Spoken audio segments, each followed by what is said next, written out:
In this example, we are going to solve a Bernoulli equation. So we have dy over dx plus 4 over x times y is equal to x cubed times y squared. So your v is going to equal y to the negative 1 power because it's y to the 1 minus 2 power, so you just get negative 1. And when you solve this out for y, you'd actually get that y is equal to v to the negative 1 power, because when you take y is equal to the negative 1 power is equal to v, and when you solve it out for y, you'd actually just take the negative 1 power of both sides to get that result.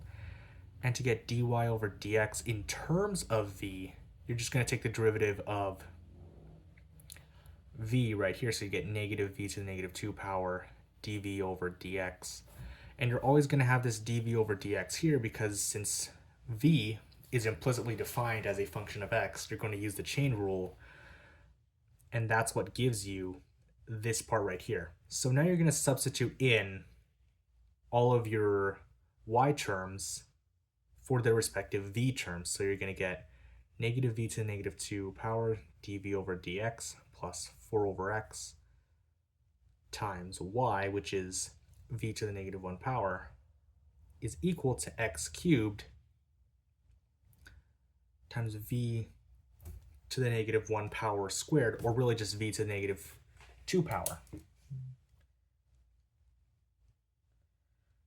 And after that, you're going to multiply this whole equation by something that makes the dv over dx constant into 1. So you're going to multiply it by negative v to the second power to get dv over dx plus 4 over, or actually minus 4 over x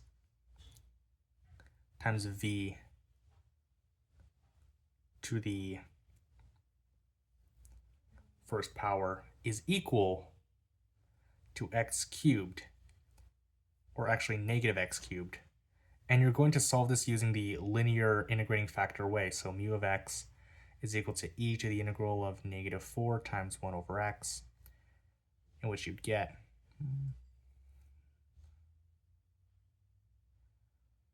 e to the negative 4 natural log of x, and then using properties of logarithms and canceling this out, you would eventually get x to the negative 4 power as your mu of x. And after that, you just multiply this whole thing by x to the negative 4 power. So you'd get dv over dx minus 4 over x to the 5th power times v is equal to negative x to the negative 1 power. And since you're solving using the linear method, it's going to be you're integrating d over dx of your mu of x, which is x to the negative 4, times your dependent variable, which is v, is equal to the integral of your right-hand side for this equation, which is just negative x to the negative 1 power.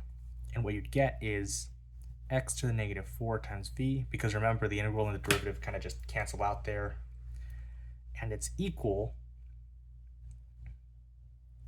to negative natural log of x plus c. Actually, this should be a negative 4 here. So we're going to get v by itself, because remember, we're trying to solve for y, but y is in terms of v. So we're going to divide by x to the negative 4 power to get v is equal to negative x to the negative 4 power natural log of x plus c times x to the 4th power. And remember, you're going to substitute back in your y. So since v is equal to y to the negative 1 power, you're going to put in y to the negative 1 power here is equal to negative x to the negative 4th power natural log of x plus c times x to the 4th power. And to get y by itself to solve for y, you're just going to raise this whole thing to the negative 1 power. So you're going to get y is equal to 1 over negative x to the negative 4th power natural log of times natural log of x plus c times x to the 4th power. And this would be your solution. You can plug it back into your original differential equation to show and to confirm that this is in fact your correct solution, but we're not going to do that in this video for the sake of time.